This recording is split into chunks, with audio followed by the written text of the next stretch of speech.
Tänaseks on puhastusest saanud omaette teenindusharu. Eerika on koristaja suures poes.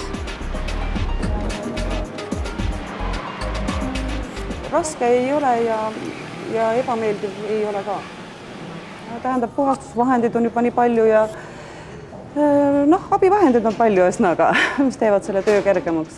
Piki-puugi vahetööru, mitte ära ristipidi ööru. Pikki-pidi, kootni. Aeg on teine selles mõttes, et pinnad on teised. Võimalused on teised. Kui palju on valikud. Vanemal oli võtta kaltsukotist ainult ühed dressipüksid võib-olla vanad. Praegu on võimalusi väga palju. Nõudmised on teised. Et põhimõtteliselt, et oleks nagu positiivne laiskus. Et mitte ei oleks see, et koristame rohkem ja paremini, vaid koristame targemini. Koristame nii, et on kergem. Loomulikult saame vanaema kombel tehtud ja kui midagi väga hullu ei võta tänapäevaseid kangemaid aineid mängu ja asju ja vanemade kombel seda teeme, aga midagi ära kah ei riku. See on lihtsalt niivõrd koormav.